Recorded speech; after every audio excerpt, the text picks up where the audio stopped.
Assalamualaikum Datuk. Seperti yang kita maklum, Datuk terlibat di dalam kelompok mahasiswa dan juga organisasi BTN. Apakah peranan Datuk sebagai pemimpin muda di dalam organisasi BTN dan juga mahasiswa? Silakan. Pertama saya ucap terima kasih kerana sudi beri peluang.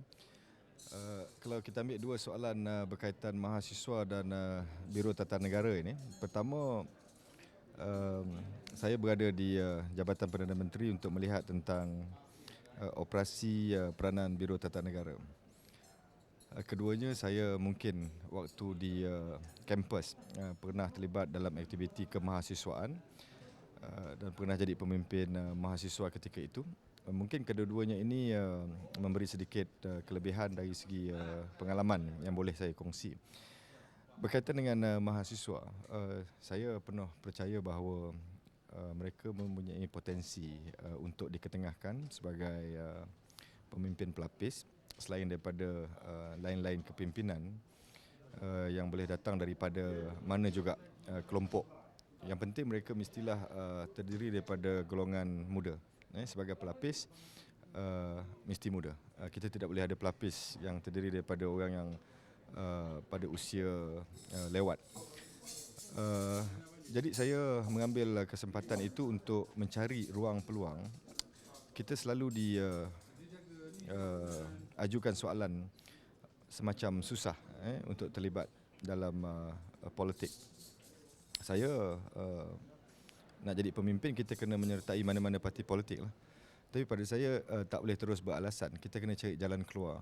Jadi dalam Perhimpunan Agung, keputusan Majlis Tertinggi untuk membenarkan mahasiswa tempatan untuk sama-sama memberi pandangan menjadi jurucakap, pada saya itu satu permulaan yang sangat baik dalam usaha untuk kita melakukan transformasi politik dalam Parti UMNO.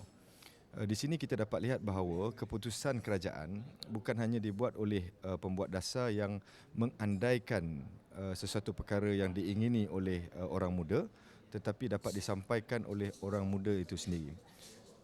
Itu pada saya yang paling mustahak untuk kita lakukan yang pertama. Dan sudah tentu mahasiswa yang diberi peluang ini perlu juga mempunyai pengalaman.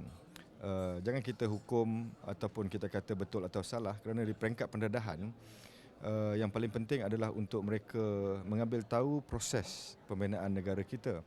Daripada parti politik, parti ini akan bertanding dalam pilihan raya. Dalam pilihan raya mereka akan dipilih oleh rakyat dan mereka akan menjadi kerajaan, dan daripada situ mereka akan buat dasar. Proses ini satu perkara yang sangat mustahak. Jangan kita beritahu dekat orang muda semacam mudah.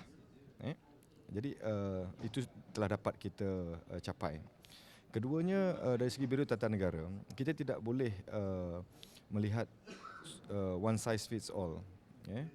Biro Tata Negara berperanan untuk menanam semangat kecintaan kepada negara, patriotisme, memberi latihan. Tetapi modul dan pendekatan yang digunakan beberapa tahun dahulu mungkin tidak lagi sesuai. Jadi saya dalam proses untuk mencari kaedah yang lebih baik dengan bermula melihat semula modul, dan kedua, BTN tidak boleh dilihat sebagai badan yang hanya menganjurkan dan mengendalikan kursus semata-mata.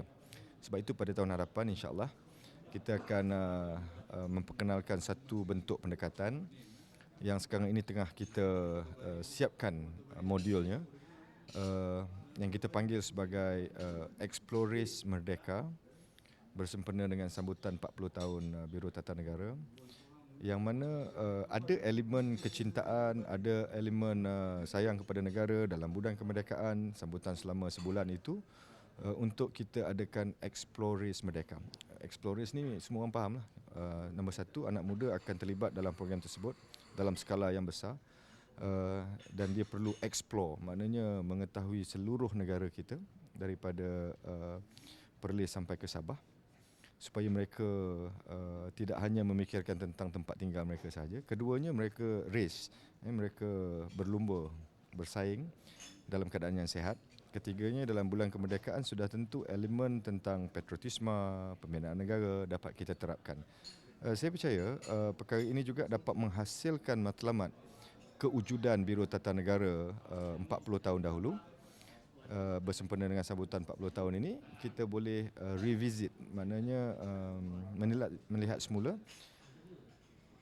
dengan kaedah di mana matlamat itu dapat dicapai tetapi pendekatan itu lebih bersifat anak muda hari ini. Jadi pada saya kita tidak boleh rasa perkara yang kita lalui itu dulu susah dan orang lain pun kena rasa susah macam kita. Kita sedar bangun bangkit zaman dulu, kita nak anak muda hari ini pun sama juga bangkit macam kita dulu, tak boleh. Begitu juga dalam kursus Biro Tata Negara, kita tak boleh kata yang kita lalui itu yang terbaik dan mereka mesti lalui juga kursus yang sama, sebab sudut pandang mereka sudah tentu berbeza. Jadi dalam Biro Tata Negara ini kena ada elemen penyegaran yang lebih diminati oleh anak-anak muda hari ini. Kalau tidak, matlamat untuk memupuk rasa patriotisme itu tidak berjaya kerana kegagalan kita untuk mendekati mereka secara betul. Jadi obstacle, halangan pertama adalah mendekati mereka secara betul, kemudian baru kita cerita pasal modulnya, kemudian baru kita tengok dari segi kefahamannya. Jadi saya rasa dalam kaedah transformasi kerajaan, engagement ini perlu diterapkan juga dalam semua agensi, dan inilah antara perkara yang mungkin dapat kita lakukan dalam mengemas kini dan menyegarkan pendekatan Biro Tata Negara. Terima kasih banyak, Datuk. Okey, Assalamualaikum.